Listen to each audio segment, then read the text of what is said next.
কতক্ষণ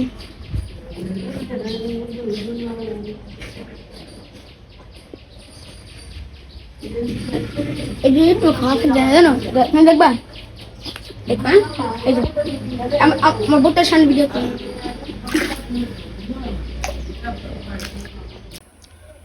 যে শাকের কথা কইছিলাম, এটি শাক পাতা অনেকটা উপকার। আশেপাশে ধান খেত খামারের ভিতরে চলে আসছি, আমার কাছে ভালো লাগতেছে। আপনার কাছে যদি ভিডিওটা ভালো লাগে অবশ্যই এটা শেয়ার দিন, লাইক দিয়ে। আর এটা হলো নোয়াখালী ফেনী, যেটা বলছে আশেপাশে সুন্দর সুন্দর জায়গা আছে, খুব ভালো একটা দৃশ্য। এই